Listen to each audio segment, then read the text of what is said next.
Some reached for phones. Others were too stunned to remember they had hands. For a few long seconds, the chapel ceased to feel like a place of worship and became something far more dangerous, a place where truth had walked in uninvited and refused to lower its voice. Edward Mensa stood at the altar in his ivory suit, looking less like a groom now and more like a man who had just watched the floor disappear beneath him. Vanessa Cole, still holding her bouquet, turned slowly toward him, as if seeing him clearly for the first time and hating what clarity cost. Amara remained in the aisle, alive, steady, unbroken. Not because she had not suffered, but because suffering had failed to finish her. Her gaze never left Edward's face. It was astonishing, really, how quickly a powerful man could become small when the lie keeping him upright finally collapsed. "You should put the flowers down," Amara said softly to Vanessa. "You won't be needing them." The words were not loud. They did not need to be. Humiliation has its own acoustics. Vanessa's fingers tightened around the bouquet until white petals bent beneath her grip. Her lips parted, but whatever defense she had been about to offer died in her throat when two uniformed officers stepped into the chapel behind the court officer. The room shifted. Shock became understanding. Understanding became hunger. This was no scandal anymore. This was consequence. Edward took a step forward, voice low and urgent now, trying to recover the tone of control. "Amara, you're making a mistake. Whatever you think you heard." "I don't think," she replied. "I remember." A silence followed that felt surgical, precise, irreversible. Her legal counsel moved with efficient calm, handing the officers documentation already prepared, already authorized, already timed so perfectly that Edward had no room left to improvise. One officer turned toward him. "Edward Mensa," he said, formal and unmistakable, "you are being detained pending charges related to fraudulent access attempts, financial conspiracy, medical interference, and the submission of falsified authorizations under incapacitation conditions." A sharp intake of breath moved through the guests. The words were dense with law, but everyone in the room understood the shape of them. Edward was not being embarrassed. He was being taken. Vanessa took one uncertain step backward. "This is ridiculous," she said, a little too fast. "I haven't done anything." Amara finally looked at her fully. It was not a hateful look. Hatred would have implied passion. This was colder. This was recognition without mercy. "No?" Amara asked. "Then perhaps you would like the messages recovered from backup servers, or the transaction trails hidden through advisory accounts, or the dates of the private hotel bookings made while I was still unconscious." Vanessa's face drained.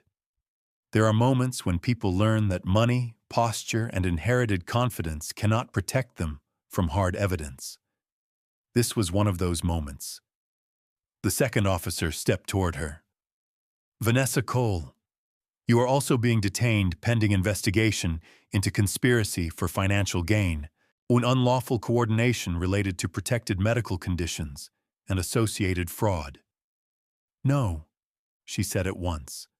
"No, there must be—" But the sentence broke apart, because now the room was watching, not admiring, not envying, watching, and the wealthy can tolerate many things.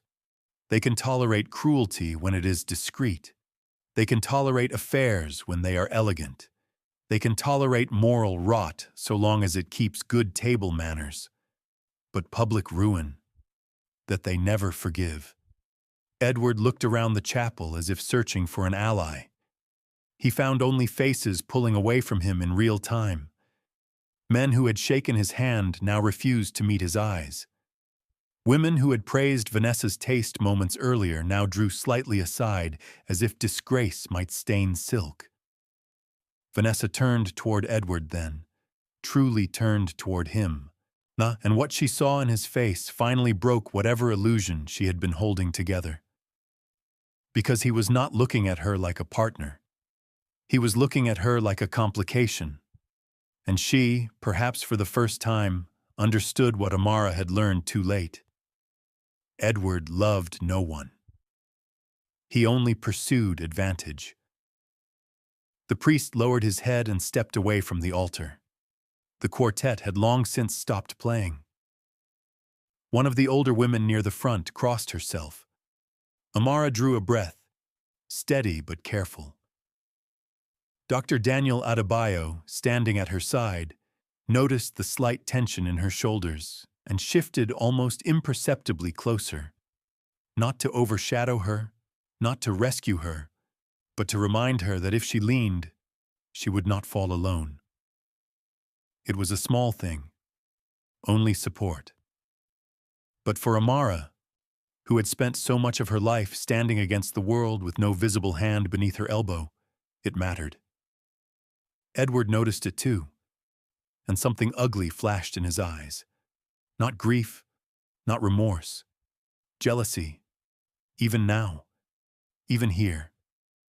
He straightened, trying once more to force dignity into a body already stripped of it. "You're doing this because you're angry," he said. Amara's expression did not change. "No," she answered. "I'm doing this because I woke up." The officer reached for Edward's arm. He resisted just enough to insult himself, not enough to fight, only enough to reveal that the polished man beneath the tailoring had always believed law was for less protected people. "Don't touch me," he snapped. The officer's face hardened. "Sir." It was such a simple word. But it ended the performance, so Edward let them take his wrists. Not in handcuffs at first. That would come later. First came disbelief, the kind that flickers desperately in men who have spent their lives confusing charm with immunity. Vanessa's bouquet slipped from her hand and struck the chapel floor with a soft, pathetic sound. White petals scattered across the stone. No one bent to gather them. As the officers began escorting them toward the aisle, Edward looked once more at Amara. For a second the mask dropped completely. Not noble husband, not grieving widower, not betrayed fiancé. Just a desperate man who had gambled for an empire and lost. "You can't destroy me like this," he said under his breath. Amara's eyes remained level. "I didn't," she said. "Your greed did." He flinched. Because sometimes truth lands with more force than punishment. Vanessa, now walking beside him, turned her head toward Amara with the ruined dignity of someone raised to think humiliation was something that happened only to other families. "You think this makes you powerful?" she asked, voice trembling despite her effort to steady it. Amara regarded her for a long moment. "No," she said. "Surviving did." Then the officers led them down the aisle between rows of guests who had come to witness a wedding and instead found themselves seated at the public execution of illusion. No one spoke. No one intervened. No one offered Edward the hand he had spent years training himself to deserve. By the time the chapel doors closed behind them, the silence left in their wake felt sacred. Amara stood very still.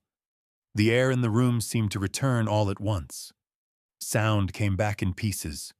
Whispers, shuddering breaths, the rustle of expensive clothing, the distant murmur of people already composing the story they would repeat over private lunches and behind closed car windows for years. But Amara heard none of it clearly, because the moment itself had cost her more than anyone else in that chapel could understand. It had not been easy to return. It had not been easy to stand there. It had not been easy to look into the face of the man she had once loved and offer him not a scream, not collapse, not pleading, but evidence. The room swayed slightly at the edges. Daniel's hand came to her arm at once. Amara. Only her name. Quiet. Grounding. She blinked and steadied herself. "I'm all right," she said. But her voice was thinner now. He did not contradict her. He only remained close enough that she could choose to borrow strength without having to ask for it. Her counsel approached. "We should go." She gave one small nod. As she turned from the altar, an elderly woman in the second row rose slowly to her feet. Then another guest stood. Then another. Within seconds, the entire chapel rose in silence. Not applause. Something far more serious. Respect. It moved through the room like light finding old glass. Amara paused only once. Not to enjoy it, to understand it. For years, she had been respected for power people only partly understood. Today, for the first time, she was being honored for endurance. That knowledge settled somewhere deep and wordless inside her. Then she walked out of the chapel beside Daniel, and the life Edward had tried to inherit began closing its doors to him forever. The fall of Edward Mensa. The city devoured the story before nightfall. By evening, private chat groups had exploded with conflicting versions of the chapel scene. By midnight, verified reports began replacing gossip. By dawn, the truth was impossible to contain. Prominent businessman detained at wedding. Heiress believed incapacitated reappears. Fraud investigation widens. What the headlines could not fully capture, however, was the emotional violence of what had happened. People did not discuss Edward and Vanessa with simple, scandalized amusement. They discussed them with fascination sharpened by relief. Relief that their polished cruelty had finally been dragged into daylight. Relief that beneath wealth and etiquette, justice still occasionally remembered how to arrive dramatically. Amara did not read the coverage. She had no interest in consuming the spectacle of her own survival through the appetites of strangers. While journalists argued details and commentators speculated motives, she returned to private recovery and legal preparation. Because the wedding had never been the ending. It had been the unveiling. The real battle came next. Over the following weeks, investigators deepened what Amara's private teams had already uncovered. The case expanded with disciplined force. Fraudulent filings were authenticated. Digital communications were recovered. Financial patterns once hidden beneath elegant layering were mapped and cross-referenced. Several intermediaries, suddenly aware that silence might become legal self-destruction, began cooperating. One of them was a private consultant who had helped Edward make discreet inquiries into incapacitation-triggered access pathways. Another was an associate of Vanessa's social circle who had arranged reservations and handled certain off-ledger transfers without initially understanding the full context. By the time formal charges solidified, the shape of the betrayal had sharpened beyond rumor. Edward had attempted to exploit his wife's medical helplessness for access to wealth he neither understood nor legally possessed. Vanessa had encouraged, facilitated, and benefited from the strategy. Neither of them had successfully taken control of Amara's empire. That failure saved them from even darker outcomes. But intent, documented clearly enough, was still devastating. As for the accident itself, investigators could never prove that Edward or Vanessa had orchestrated it. There were suspicions. There were troubling patterns. There were unexplained movements and too much prior interest in Amara's schedule, but no evidence strong enough to transform suspicion into conviction. Amara accepted that, not because she believed them innocent of darker thought, but because she had learned the difference between what one knows in the marrow and what law can prove in daylight. She would not weaken a strong case by feeding on the hunger for a perfect one. So the prosecution focused where truth stood cleanest: fraud, conspiracy, medical interference, falsified authorization attempts, financial manipulation under incapacitation conditions. The kind of crimes wealthy people often imagine are merely strategic until a courtroom gives them their proper names. Edward's defense team tried everything. They argued misunderstanding. They argued grief. They argued that a distressed husband had made panicked administrative decisions while navigating catastrophic uncertainty. They argued that private messages with Vanessa reflected emotional confusion rather than criminal intent. They argued that timing and circumstance had created an appearance more sinister than reality. Vanessa's attorneys leaned into outrage. They framed her as a woman unfairly pulled into a marital and financial war that was never hers. They claimed she had been reckless, yes, insensitive perhaps, but not criminal. It might have worked. With different facts. With less evidence. With a less disciplined victim. But Amara had not built an empire by arriving unprepared. Every document was dated. Every sequence was mapped. Every communication that mattered had been contextualized by professionals too precise to be shaken by expensive cross-examination. And when Amara herself testified, the room changed. She did not dramatize. She did not cry on cue. She did not perform trauma for sympathy. She described what it meant to hear death approach while trapped in a body that could not warn the world. She described the deliberate withdrawal of specialized care. She described the phone calls, the comments, the calculations spoken in her presence by people who believed her consciousness no longer mattered. The courtroom listened the way people listen to disasters they cannot interrupt. When she finished, even Edward's attorney waited several seconds before rising. Because some truths cannot be immediately cross-examined without making the speaker look monstrous. Edward, seated at the defense table, kept his face arranged in practiced injury. But Daniel, watching from the second row behind Amara's legal team, saw the moment Edward finally understood something essential. He understood that Amara was no longer emotionally available to manipulate.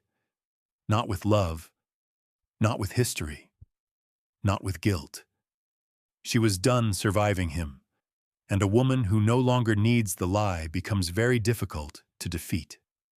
The verdicts came months later. Guilty on the major counts, not all.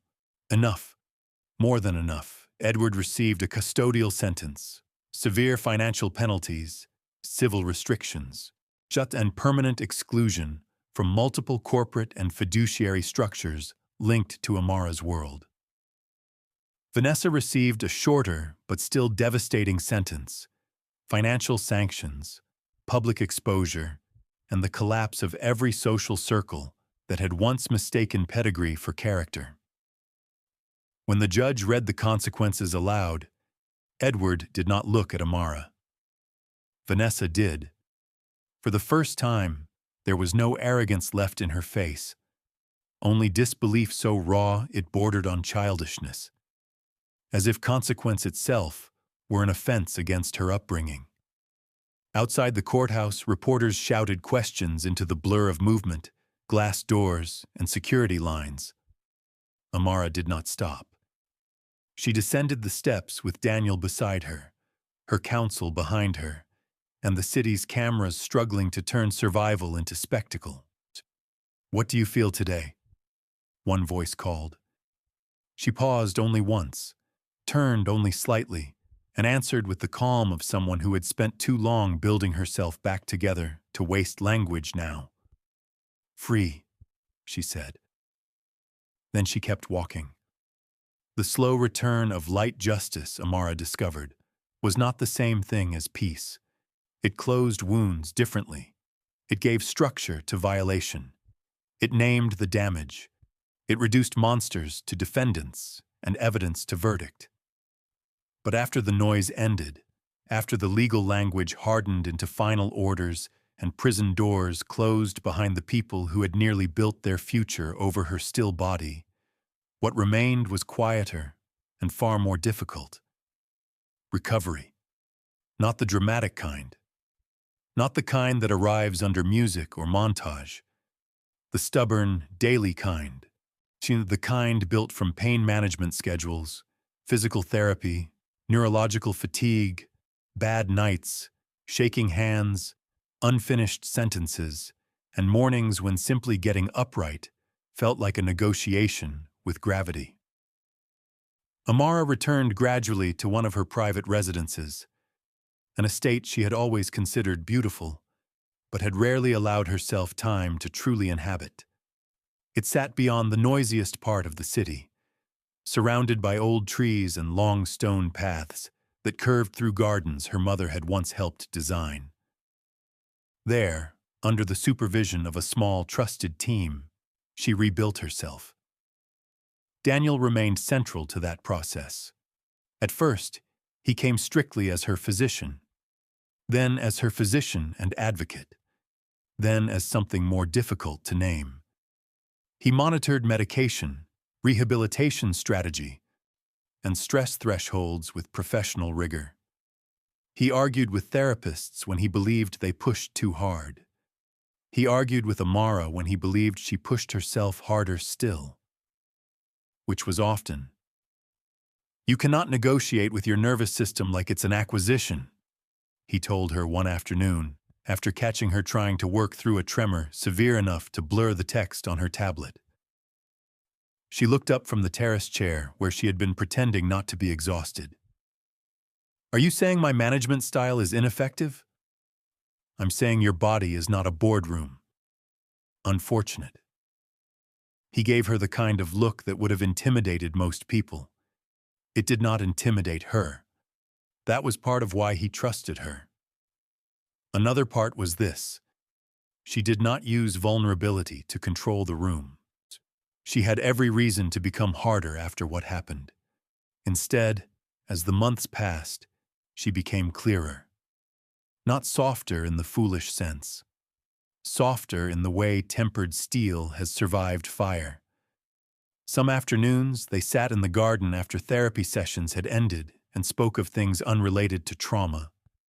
Medicine, travel, her mother's love of white lilies, his years in training, the absurd arrogance of people who assume wealth makes them healthy, the fragility hidden inside accomplished lives.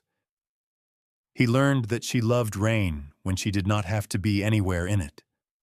She learned that he cooked when he was stressed, though he denied it was stress and called it precision with onions. He learned that she had once wanted to study architecture before deciding she preferred the architecture of institutions. She learned that he had turned down more lucrative career paths because he could not bear the sterile vanity of medicine performed only for status.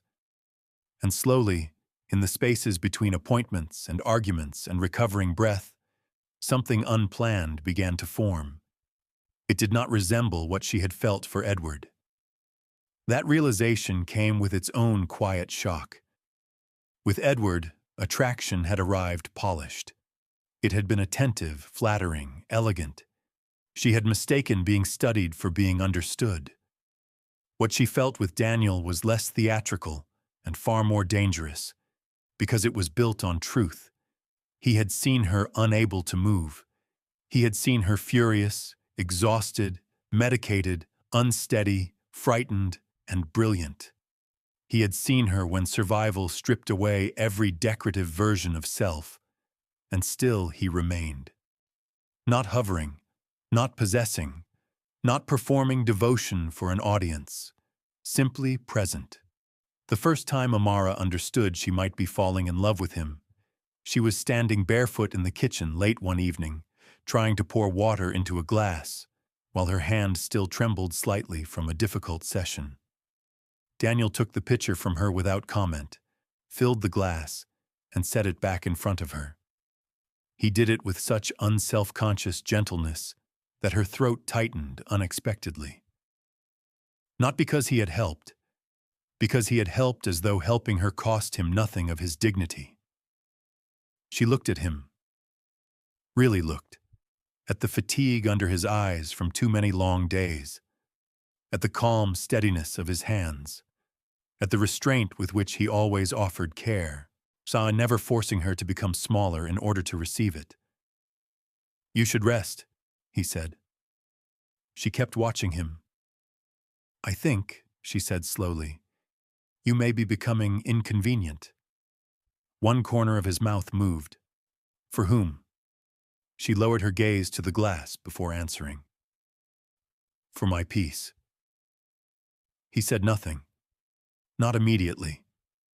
Because Daniel Adebayo was not a careless man, and he understood that some moments collapse if handled too quickly. When he finally spoke, his voice was quiet. "I would rather be inconvenient than dishonest." Her heartbeat changed. It annoyed her and delighted her. Life, she thought then, had a dark sense of humor. She had nearly died looking for love in the hands of a man who wanted her life. Now, recovering inch by inch from betrayal, she found herself afraid of the one man who had asked her for nothing. For several weeks after that, neither of them named what was growing. Perhaps because naming it would make it vulnerable. Perhaps because both of them knew that healing bodies can host fragile hearts in strange ways. Amara did not want gratitude to masquerade as love. Daniel did not want devotion to arise merely from rescue. So they waited. They let feelings survive observation. They let affection pass through days of ordinary reality. He saw her on the mornings she was impatient and sharp with everyone because her body refused to cooperate. She saw him after a difficult call from a patient's family, his face controlled but carrying the quiet wreckage only healers know.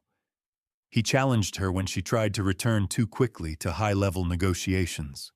She challenged him when he worked past exhaustion and called it responsibility.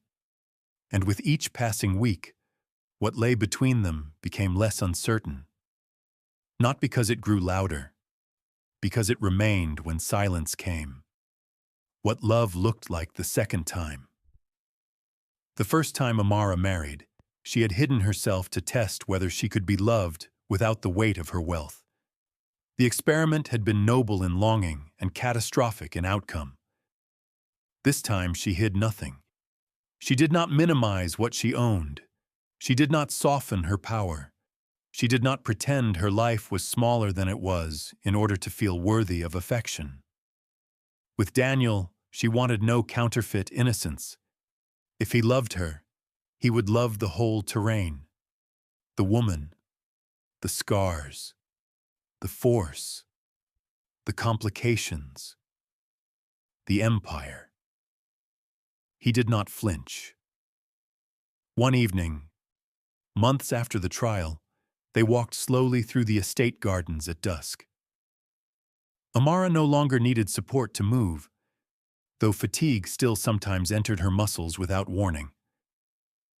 The path curved beside a reflecting pool where the sky gathered itself into darkening blue. She stopped near the water. Daniel looked over. "What is it?" Amara considered him. She had negotiated billion-dollar structures. She had dismantled hostile strategies. She had stared down boards full of men who believed composure belonged naturally to them. Yet this simple private moment, required a different kind of courage. "When I married Edward," she said, "I thought love meant being chosen without all the things people might want from me." Daniel waited. She continued, "I don't believe that anymore. I think real love is being fully seen and not reduced by it." Still, he said nothing. Not because he had nothing to say, because he knew she was not finished. She drew a breath. "I am not easy, Daniel." A faint, amused warmth entered his face. "No," she almost smiled. "I am impatient, demanding, proud. I do not always know how to need people gracefully. I know. And my life is not light. I know that too. She looked at him then with complete steadiness. Good, she said, because I love you. The words settled between them with astonishing calm. No orchestral drama, no thunder. Only truth arriving exactly when it was strong enough to stand.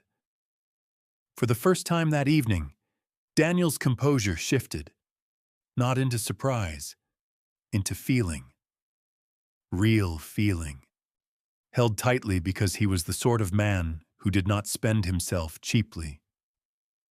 He stepped closer, but not so close that she would feel cornered by tenderness.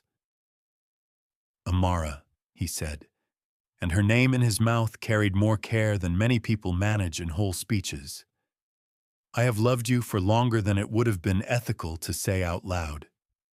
She laughed then, a soft, disbelieving laugh that felt like the opening of a locked room.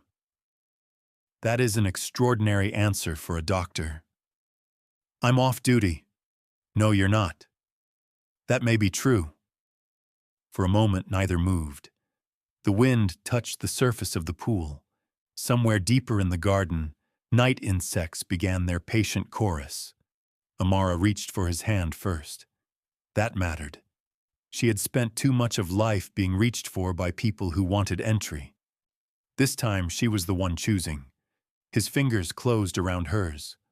Warm, steady, certain. The kiss that followed was not rushed. It carried no hunger for conquest, only recognition. When they parted, Amara rested her forehead briefly against his. She realized then that love the second time did not feel like falling.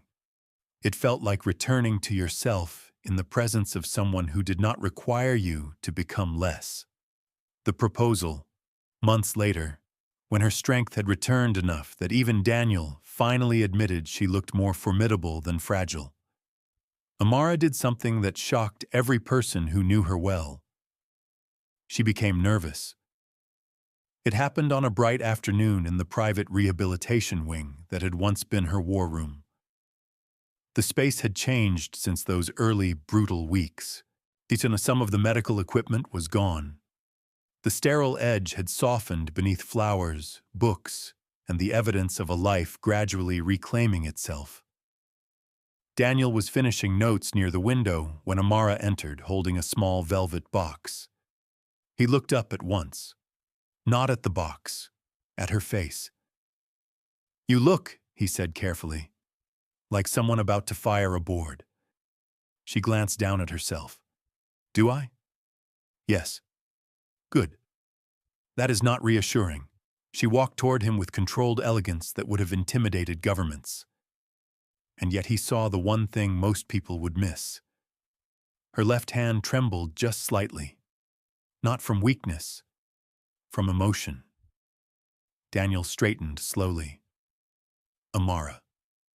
She stopped in front of him. For once, she did not begin with strategy. She began with honesty. "You found me in a silence that should have buried me," she said. "You believed I was still there before anyone else had enough patience to see it. You gave me back my life without ever trying to own it."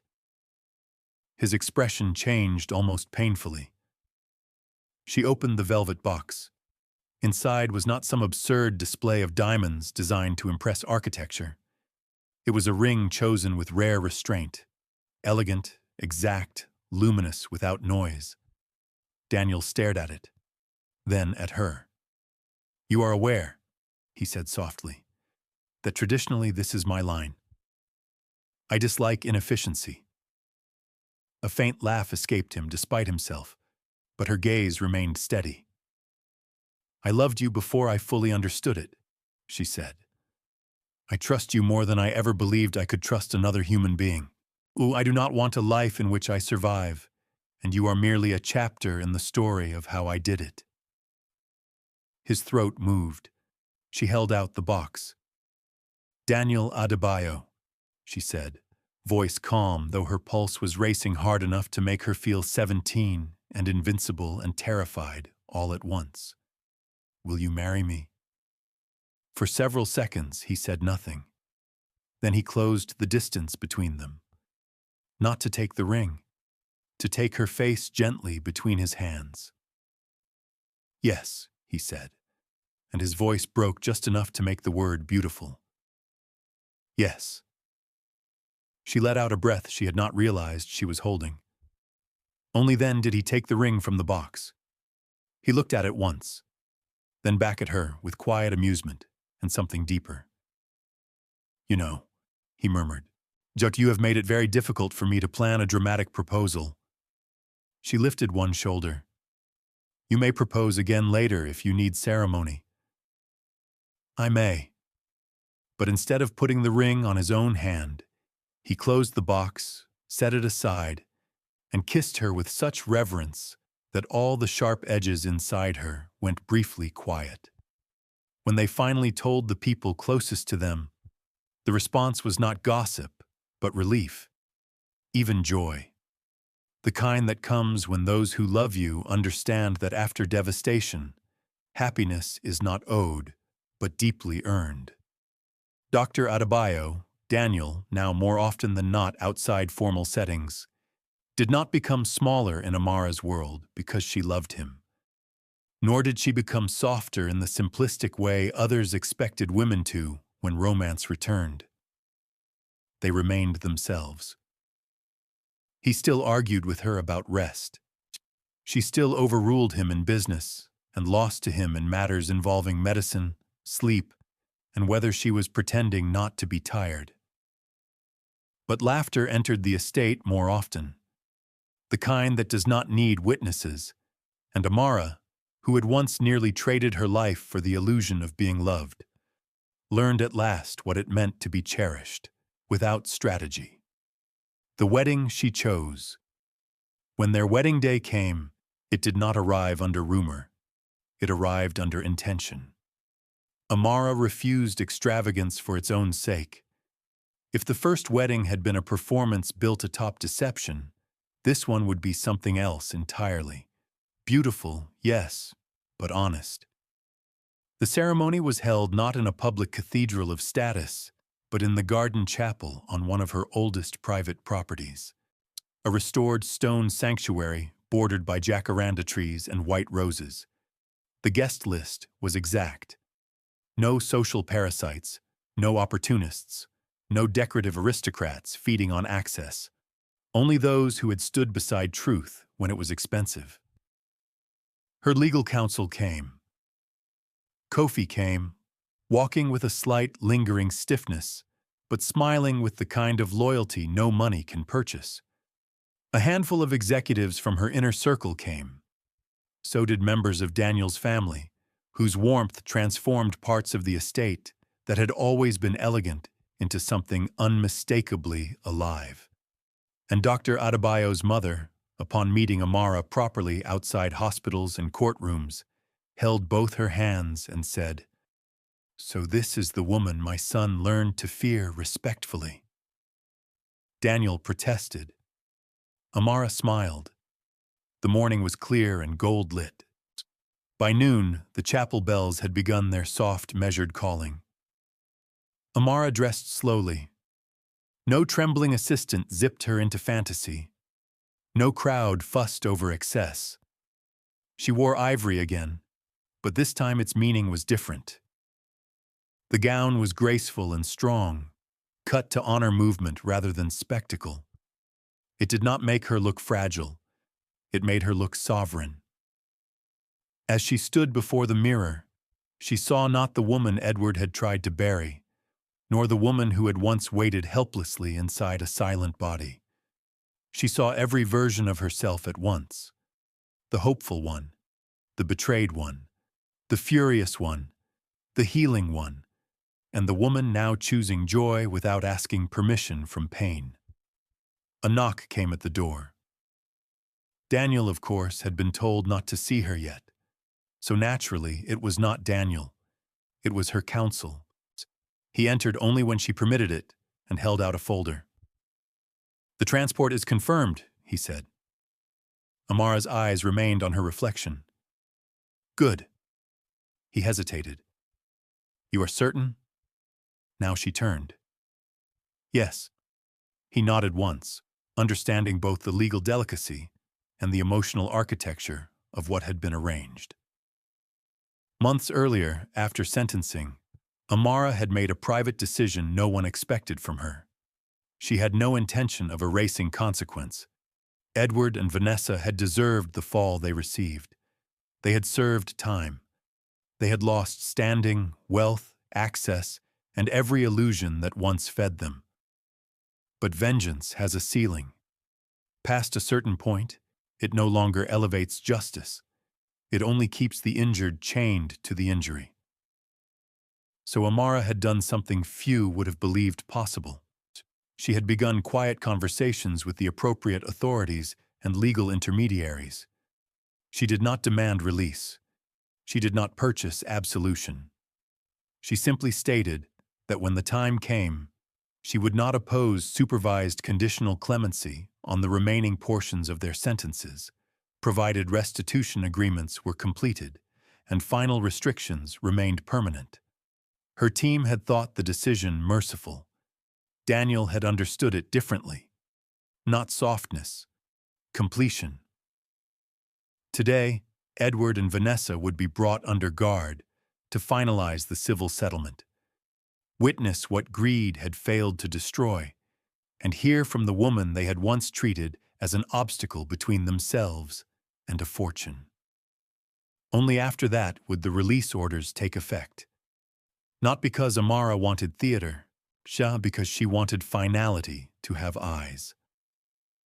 When the past was brought to the gate, the ceremony began with music, not mournful, not grandiose, alive.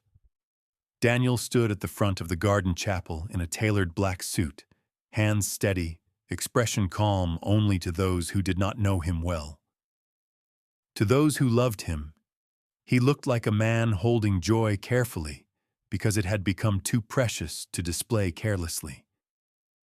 When Amara appeared at the end of the aisle, he forgot composure for one honest second.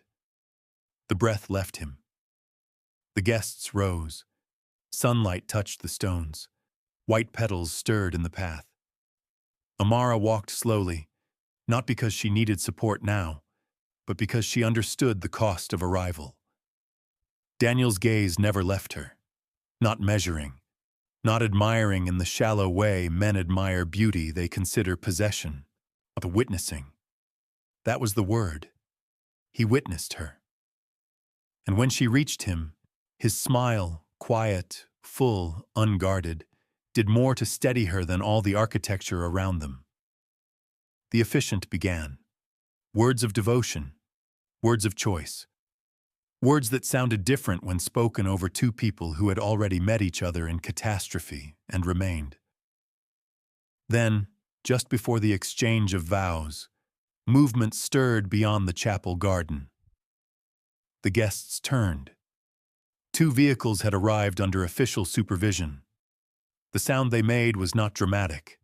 Tires over gravel, doors opening, chains of memory. Edward Mensah and Vanessa Cole were escorted through the side path by officers in plain official dress. No prison uniforms. That would have been crude. But nothing about them could conceal what time and consequence had done. Edward had lost the polished arrogance that once made him seem composed. He was thinner now, his face sharpened not by discipline but by deprivation. The expensive ease that had once hung from him like a second skin was gone. In its place was the brittle dignity of a man forced to realize that status borrowed from appearances does not survive confinement. Vanessa looked even more changed. Not ruined physically, ruined socially, which, for someone like her, had always been the more devastating death. The woman who once moved like she owned every room now stepped into the garden like someone entering a verdict. Her beauty remained, but it no longer protected her from being seen. A murmur moved through the guests. Daniel looked at Amara, only once. A silent question. "Are you sure?" She gave the smallest nod. "Yes." The officers halted Edward and Vanessa near the side archway where they could see everything clearly. The officiant, already prepared, paused but did not falter. Amara turned slightly so her former husband and his once triumphant accomplice stood within her line of sight. For a heartbeat, no one spoke. Then she did. "When you stood over my hospital bed," she said, her voice carrying without effort through the chapel garden, "you thought my life was ending." Edward did not answer. He could not. Vanessa lowered her eyes. Amara continued, "You mistook helplessness for absence. You mistook greed for intelligence. You mistook access for victory." She took Daniel's hand. The gesture itself was enough to make Edward's jaw tighten. "This," she said, "is what you never understood. Love cannot be stolen. A future cannot be forged through hunger. And a life built on deceit always collapses under the weight of truth." No cruelty sharpened the words. That was what made them final. She turned fully now, not to them, but back to Daniel. And in that turn lay the deepest humiliation of all. They were no longer the center of the story, not even as villains, only witnesses. The officiant resumed. "Do you, Daniel Adebayo, take Amara Okoye?" "I do," he said before the sentence was complete, and laughter moved gently through the guests like sunlight through leaves. Then it was Amara's turn. She looked at him with that rare expression only a handful of people had ever seen on her face, the unarmored version of certainty. "I do," she said. The vows they exchanged were simple, not because their love was small, because it was real enough not to require ornament. Daniel promised to remain honest even when honesty was difficult. Amara promised never again to confuse independence with refusing to be loved well. He promised to stand beside her without trying to stand over her. She promised that if she ever attempted to turn recovery into work, she would at least pretend to listen when he ordered rest. That drew more laughter. Even Amara smiled. When Daniel placed the ring on her finger, Edward looked away. When Amara placed the ring on Daniel's hand, Vanessa closed her eyes briefly, as if the sight of a woman she had once treated as almost dead, now stepping into peace, was too bright to bear. Then came the moment that sealed it. The officiant pronounced them husband and wife. Daniel kissed her, and the garden, the chapel, the gathered witnesses, the whole bruised history behind them seemed to fall away for a second beneath the simple force of a future honestly chosen. When applause rose, it was warm and full and entirely for them. Not one hand clapped for the past, begging for freedom. The celebration did not begin immediately. At Amara's request, there was one final matter to conclude. The guests stepped back respectfully as the court representative and legal counsel approached with the final documents. Edward and Vanessa were escorted closer, not as honored attendees, but as the last unresolved shadows of a chapter that needed closing. Up close, the changes were even harder to ignore. Edward's eyes carried the restless exhaustion of a man who had spent too long replaying the moment everything was lost. Vanessa's composure had thinned into something almost transparent. Neither looked powerful now, only tired. Amara and Daniel stood together before them. No altar between them, no hospital bed, no courtroom barrier, only truth, stripped clean. Edward tried first. Of course he did. His voice, once so expertly calibrated, sounded rough. "Amara." She said nothing. He swallowed. For a moment it seemed he might try pride again. But prison has a way of teaching difficult hierarchies, and some men eventually learn that arrogance is a language with limited use. "We lost everything," he said. The sentence was meant to carry accusation, pity, and appeal all at once. Amara's expression did not shift. You began losing everything the moment you decided my life was a pathway, she said. His gaze dropped. Vanessa stepped forward then, and what remained of old vanity cracked entirely. Please, she whispered. It was such a small word, so unlike the woman who had once stood in a hospital room, speaking over Amara's silence, as if death had already signed the paperwork. Tears filled her eyes, not elegantly, not decoratively, but with the ugly sincerity of someone who finally understands the difference between status and safety. We have nothing left, Vanessa said. No one speaks to us. No one helps us. There is nowhere to go. For the first time, Amara's gaze softened, not into indulgence, into comprehension. This, she thought, was the true end of greed. Not dramatic death, not flames, emptiness. A hunger that devours every structure built to feed it until nothing remains. Edward lifted his head again.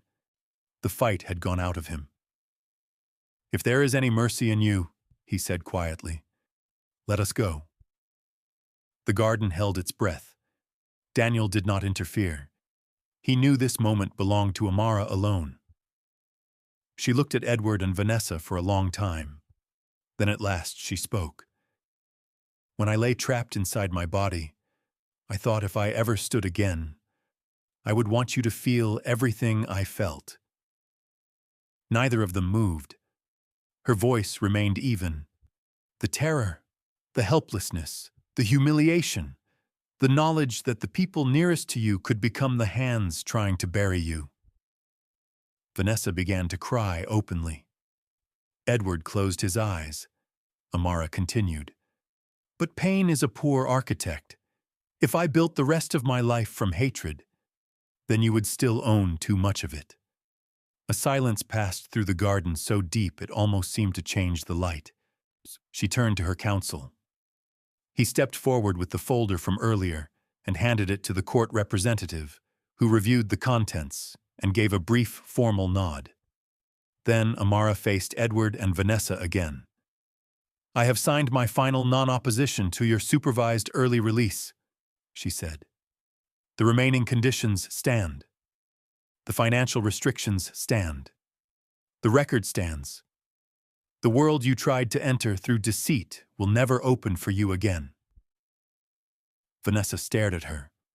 Edward looked stunned. Amara's gaze hardened just slightly. This is not because you deserve mercy, she said. It is because I refuse to carry you any further. The officer stepped forward and explained the terms in concise legal language. Conditional release, monitoring, permanent fiduciary prohibitions. No contact orders except through counsel if required by residual civil matters. Restricted movement for a defined period. Restitution enforcement continuing. Freedom then, but not restoration. Edward's mouth opened, then closed. Perhaps gratitude was too complex a language for a man who had always treated people as ladders. Vanessa dropped her gaze completely. Thank you, she said, brokenly. Amara inclined her head once. Nothing more. The officers removed the final custodial restraints from transport. Edward rubbed one wrist as though uncertain what to do with an unbound hand.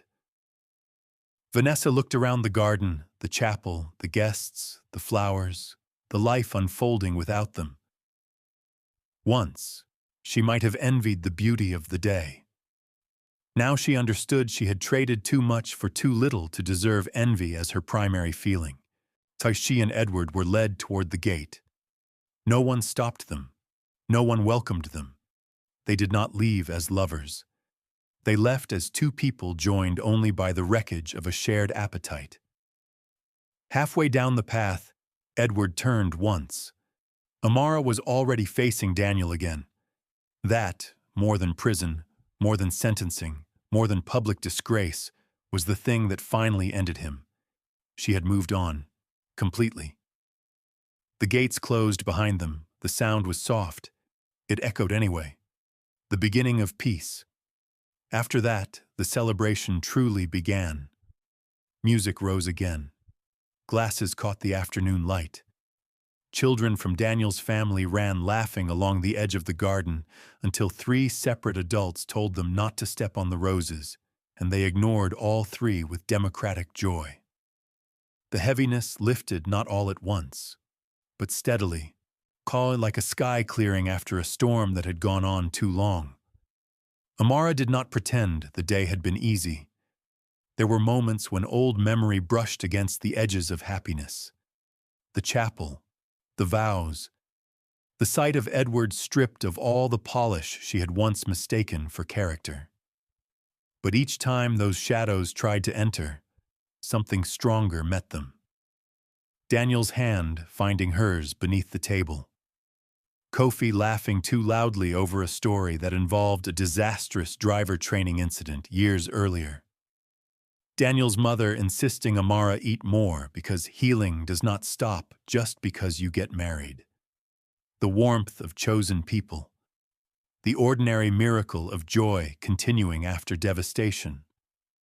Late in the evening, as the last gold of sunset dissolved into a deep indigo sky, Amara and Daniel stepped away from the celebration for a few minutes and walked toward the far terrace overlooking the gardens. Lanterns glowed softly below. Music drifted upward in fragments. The air smelled of jasmine and cooled stone. Daniel leaned lightly against the railing beside her. "Do you regret it?" he asked. She turned. "The wedding?" "Bringing them." Amara thought for a moment. "No," she said. "I needed the past to see that it had no claim left." He nodded. Then, after a pause, "And now?" She looked out over the grounds, over the guests, over the life she had nearly lost and now inhabited differently. "Now," she said, "I would like an extraordinarily boring stretch of happiness." He smiled. "I can prescribe that." "With what dosage?" "Daily. Lifelong." She laughed softly. The sound still startled her sometimes, not because it was unfamiliar, but because there had been a season when she thought she might never hear it come from herself again. Daniel turned toward her fully. There, under the first visible stars of their wedding night, with the estate lit gently beneath them and the last doors of the past finally closed, he kissed her again. No witnesses required, no audience. Only the simple intimacy of 2 people choosing the same future and understanding exactly what it had cost to arrive there. A son happiness did not arrive as perfection. It arrived as life. Messy, vivid, unscripted life. There were still difficult days. Amara's body carried memory in ways neither love nor justice could erase completely. Some mornings, old pain returned without warning. Some nights, sleep broke beneath echoes of machines and trapped silence. Daniel learned the look in her eyes when memory was pressing too hard. She learned the particular quiet that entered him after losing a patient, and how not every healer wants solutions immediately, sometimes only presence. They grew into marriage not as a fairy tale, but as a disciplined tenderness. They made room for each other's strengths without competing over them. Amara returned to work gradually, then fully but differently. She no longer mistook relentless output for invulnerability. She delegated more, trusted more selectively, built new protections not just around her empire, but around her actual life. Daniel continued his work with the same seriousness that had first made her respect him, though he now accepted, with occasional reluctance, that being loved by Amara meant his schedule would sometimes be reorganized by a woman who could restructure industries before breakfast. They argued, properly, about work hours, about security. about whether he could honestly claim 5 cups of coffee counted as nutrition. They apologized when necessary, laughed often, and somewhere inside that ordinary, hard-won domestic rhythm, another miracle began. Amara found out she was pregnant on a quiet morning so unremarkable it almost felt insulting. No thunder, no cinematic music. Just a test in a private bathroom, stillness, and the sudden sensation that the future had opened one more room she had never dared fully imagine surviving long enough to enter. When she told Daniel, he sat down. Not because he lacked joy, because it was too much joy to receive standing. She had expected tears, perhaps, or laughter. She had not expected the doctor who had once moved through crisis with infuriating steadiness to stare at her as though language itself had deserted him. Daniel? He looked up, then laughed once, a sound almost disbelieving in its brightness. Are you serious? She held up the test. He rose, crossed the room, and gathered her into his arms with extraordinary care. Amara, he whispered against her hair. I have no medically appropriate way to express what I feel. That sounds serious. It is. She smiled into his chest. Months passed. The pregnancy was watched carefully, naturally, given her history. Daniel became unbearable in the charming way only deeply invested doctors and first-time fathers can become. He monitored everything: rest, nutrition, stress, sleep, appointments, hydration. At one point, Amara informed him dryly that if he hovered any more aggressively, she would invoice him for emotional surveillance. He apologized, then hovered more politely. When their son was born, dawn had only just begun lifting the dark from the city. The room was quiet, except for the focused activity of trusted medical staff and the strained, fierce rhythm of effort. Amara gripped Daniel's hand hard enough to remind him that love and pain can coexist very directly. He did not complain, and then suddenly, after all the waiting and labor and suspended breath, a cry. Sharp, indignant, alive. The sound struck Amara with such force that tears came before she realized she was crying. The baby was placed against her chest, warm and astonishing and impossibly real. A boy. Small fingers, dark hair, eyes not yet fully focused on the world that had already become brighter because he had entered it. Daniel looked at his son as if witnessing the first sunrise in human history. All his training, all his professional composure, all his practiced steadiness, gone. He wept openly. Amara, exhausted and radiant and overwhelmed by a tenderness so vast it frightened her slightly, turned her head to look at him. Well, she whispered, voice raw with fatigue and wonder. Now you look emotional enough. He laughed through tears. That is because, he said, touching the baby's tiny hand with reverent disbelief, I am meeting proof that life can be kind after all. They named their son carefully, not for status, not for dynasty, for meaning, for inheritance of a better kind. In the weeks that followed, the estate changed again. Soft blankets, low voices, midnight feedings. Too many flowers from people who believed new parents had spare surfaces. Daniel walking the floor with the baby at impossible hours while speaking to him with the solemnity of a diplomat. Amara seated by the nursery window with their son against her shoulder, understanding that power had once meant control to her, then survival, then truth. Now it meant something else too. The ability to protect joy. One evening, when the child was only a few weeks old, Amara stood in the nursery doorway and watched Daniel asleep in the chair, their son resting against his chest. The lamp beside them cast a warm pool of gold over both faces, She stayed there for a long time, because scenes like that deserve witness too.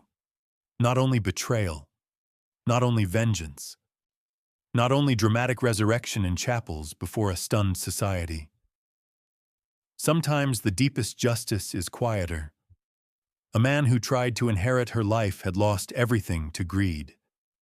A woman who once mistook access for triumph had walked out of the gates with nothing left but the knowledge of her own choices. And Amara? Amara stood in the doorway of a room filled with peace, looking at the family born from the life someone else had tried to end. She crossed the room carefully, bent down, and touched Daniel's shoulder. His eyes opened at once. He smiled when he saw her.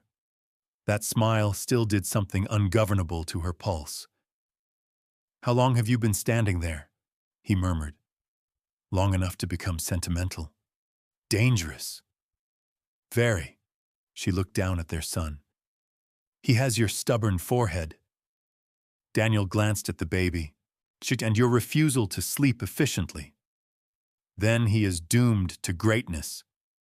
Daniel shifted slightly, making room for her.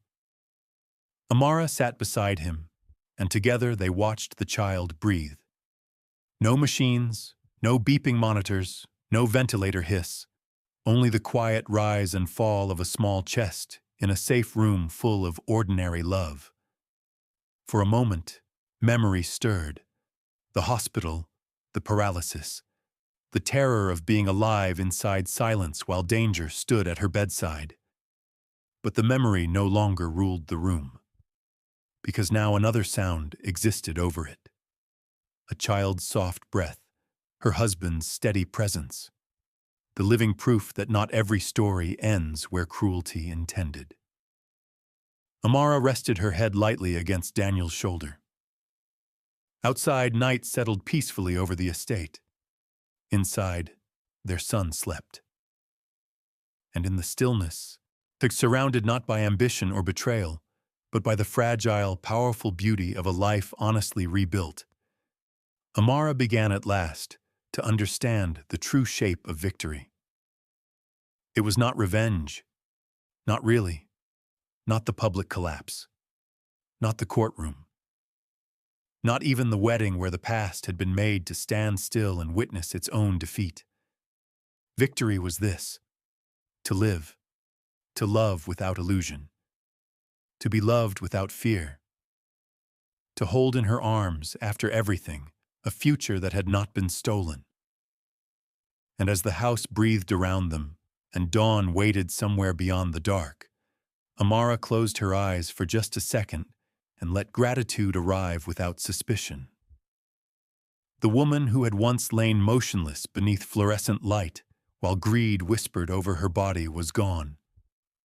In her place sat a wife, a mother, a survivor no longer defined only by survival.